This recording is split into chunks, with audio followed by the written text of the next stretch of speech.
When we think about saving money, we usually picture a number, right? Just hitting a certain goal in a bank account. But what if the most valuable thing we get from saving isn't actually the money at all? Let's dive into that. And this quote, wow, it's really the heart of what we're talking about today. This one idea completely changes how we look at the whole act of saving. It's not just about financial discipline. It's about this really profound personal discovery. So how in the world does putting money aside end up teaching us one of life's most important virtues? All right, let's get into it. First up, beyond the bank account. We're going to explore how saving can transform from this chore we have to do into a journey of personal growth, one that honestly shapes our character way more than our bank balance. Okay, so check this out. This slide really breaks down that mental shift perfectly. On the left, you've got the common view, the way most of us think about it, right? It's a financial goal, it's about getting more money, the reward is way off in the future. But on the right, that's the deeper truth. Saving is actually a life skill. It's about your own personal growth. And the real reward, it isn't just that future payday, it's who you become during the process. Okay, so that's the what. But what about the how? How does this actually work in practice? Well, let's get into the mechanics of how setting money aside literally trains what you could call our patience muscle.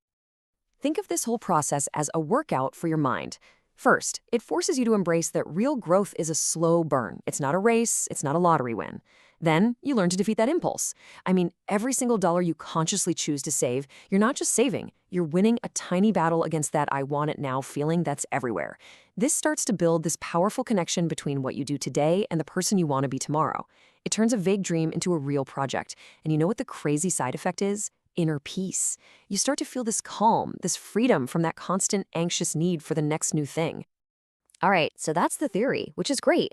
But how do we actually do it?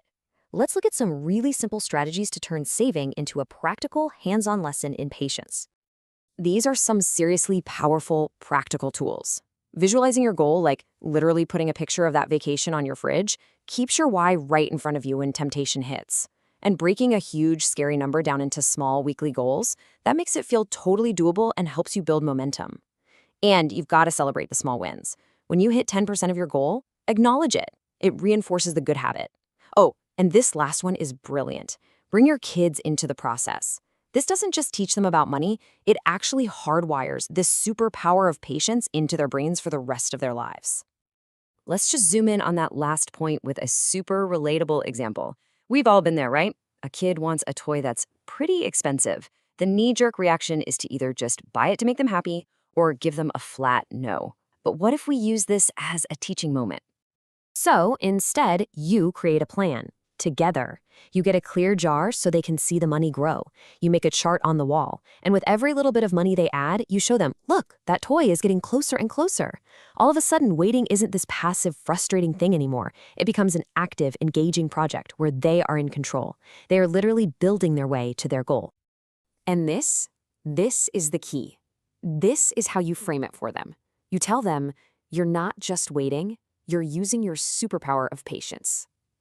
Just that one tiny shift in language completely transforms the lesson. It teaches them that being able to wait and work for something makes the reward feel so much better when they finally get it. And look, that superpower, it's not just for toys. It's not even just about money. This skill, the one you build through financial discipline, becomes the ultimate return on your investment. Seriously, it pays off in every single part of your life. The source material has this really beautiful metaphor for this.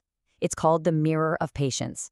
The idea is that your savings account becomes a reflection, a mirror, of your ability to wait, to persevere, to build something valuable slowly, step by step. And that skill, it's directly transferable to building a career, nurturing a relationship, or finishing a big personal project. So here's the bottom line, the crucial point. The confidence you build by patiently saving money creates this incredibly powerful belief in yourself. It's you proving to you that you are capable of having a long-term vision and seeing it through. You can do it with money, so you can do it with anything else you set your mind to. That is the real treasure. So I want to leave you with this question to really think about. Beyond the numbers in your bank account, what has the act of saving taught you about yourself, about your own patience and perseverance? Thanks for joining me for this explainer.